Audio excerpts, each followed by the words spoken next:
ಸಮಾಧಾನ ಸಮಾರೋಹ 2026 ಎನ್ನುವಂತಹ ಶೀರ್ಷಿಕೆ ಅಡಿಯಲ್ಲಿ ಭಾರತದ ಗೌರವಾನ್ವಿತ ಸರ್ವೋಚ್ಚ ನ್ಯಾಯಾಲಯವು ದಿನಾಂಕ 21, 22, 23 ಆಗಸ್ಟ್ 2026 ದಿನಾಂಕಗಳಂದು ವಿಶೇಷ ಲೋಕ ಅದಾಲತನ್ನು ನಡೆಸುವ ಒಂದು ಉದ್ದೇಶವನ್ನು ಇಟ್ಟುಕೊಂಡಿದೆ.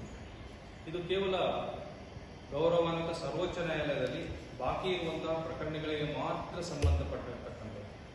ಈಗಾಗಲೇ ನಾವು ಪ್ರತಿ ವರ್ಷ ಬೃಹತ್ ಲೋಕ ಅದಾಲತನ್ನು ನಡೆಸ್ತಾ ಬರ್ತಾ ಇದ್ದೇವೆ ನ್ಯಾಯಾಲಯಗಳಲ್ಲಿ.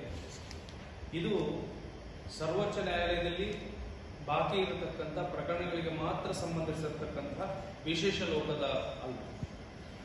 ಇದರ ಒಂದು ವಿಶೇಷತೆ ಏನಂತಂದ್ರೆ, ಈಗಾಗಲೇ ಗೌರವಾನ್ವಿತ ಸರ್ವೋಚ್ಚ ನ್ಯಾಯಾಲಯವರು ಸರ್ವೋಚ್ಚ ನ್ಯಾಯಾಲಯದಲ್ಲಿ ಬಾಕಿ ಇರತಕ್ಕಂಥ ನಮ್ಮ ತಾಲೂಕಿನ ಎಲ್ಲ ಪ್ರಕರಣಗಳ ಒಂದು ಲಿಸ್ಟ್ ಅನ್ನು ಕೊಟ್ಟಿರ್ತಾರೆ.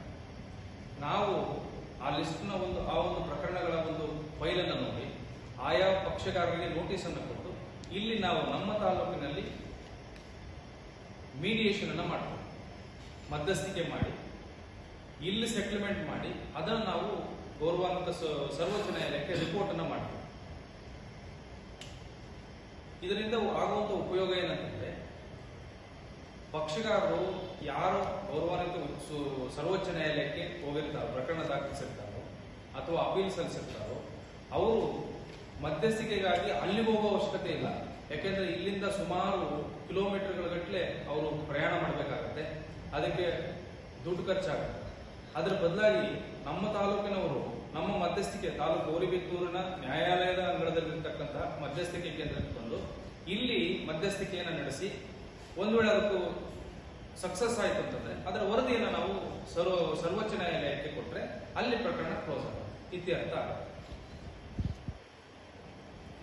ಈಗಾಗಲೇ ನಮಗೆ ಕೊಟ್ಟಿರ್ತಕ್ಕಂಥ ಲಿಸ್ಟ್ ಪ್ರಕಾರ ಏನ್ ಮ್ಯಾಟರ್ಸ್ ಬಂದಿದ್ದು ಪೆಂಡಿಂಗ್ ಇದಾವೆ ಅಂತ ಲಿಸ್ಟ್ ಕೊಟ್ಟಿದ್ದಾರೋ ಅದಲ್ದೇನೆ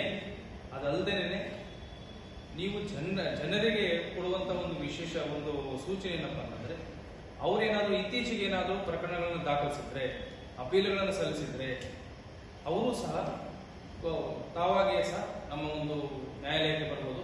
ನಮ್ಮ ಮಧ್ಯಸ್ಥಿಕೆ ಕೇಂದ್ರಕ್ಕೆ ನಾವು ಮ್ಯಾಟರ್ನ ರೆಫರ್ ಮಾಡ್ತೇವೆ, ನಂತರ ಅದರ ಒಂದು ರಿಪೋರ್ಟ್ನ ಸುಪ್ರೀಂ ಕೋರ್ಟ್ಗೆ ಕಳಿಸ್ಕೊಡ್ತೇವೆ.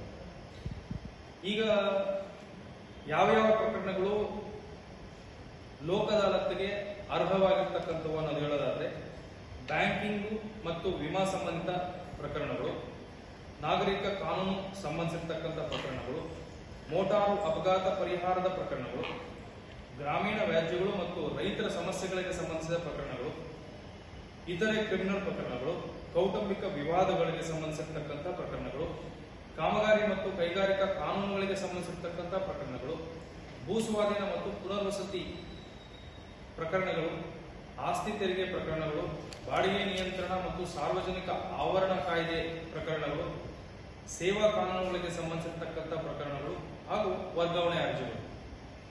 ಈ ಎಲ್ಲ ಇದು ಹೇಗಿದೆ ಅಂತಂದ್ರೆ, ಮ್ಯಾಕ್ಸಿಮಮ್ 99% ಪ್ರಕರಣಗಳು ಇದರಲ್ಲಿ ಒಳಗೊಂಡಿರ್ತಕ್ಕಂಥದ್ದು ನಾವು ನೋಡ್ತೇವೆ.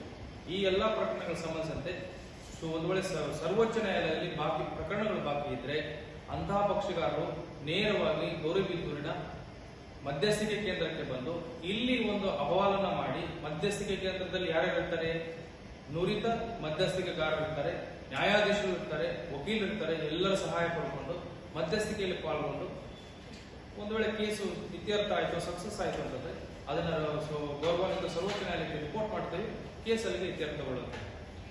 ಯಾರೂ ಸಹ ಒಂದು ಪೈಸೆ ಫೀಸ್ ಕೊಡೋ ಅವಶ್ಯಕತೆ ಇಲ್ಲ, ಸಮಯ ಉಳಿಯುತ್ತೆ, ಸುಪ್ರೀಂ ಕೋರ್ಟ್ಗೆ ಹೋಗೋ ಅವಶ್ಯಕತೆ ಇಲ್ಲ, ಅಲ್ಲಿರ್ತಕ್ಕಂಥ ವಕೀಲರನ್ನು ಭೇಟಿ ಮಾಡೋ ಅವಶ್ಯಕತೆ ಇಲ್ಲ, ಯಾವುದೋ ನೆಸೆಸಿಟಿ ಇಲ್ಲ.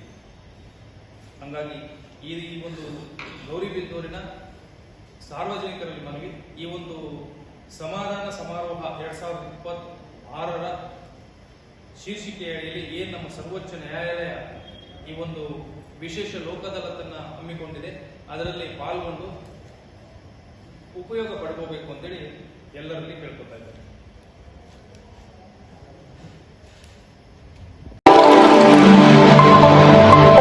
ಸದಾ ವೀಕ್ಷಿಸುತ್ತೀರಿ ನಿಮ್ಮ ನ್ಯೂಸ್ ಬಿ ಅಲರ್ಟ್ ವಾಹಿನಿ. ಇದು ಜನಪರ ಧ್ವನಿ.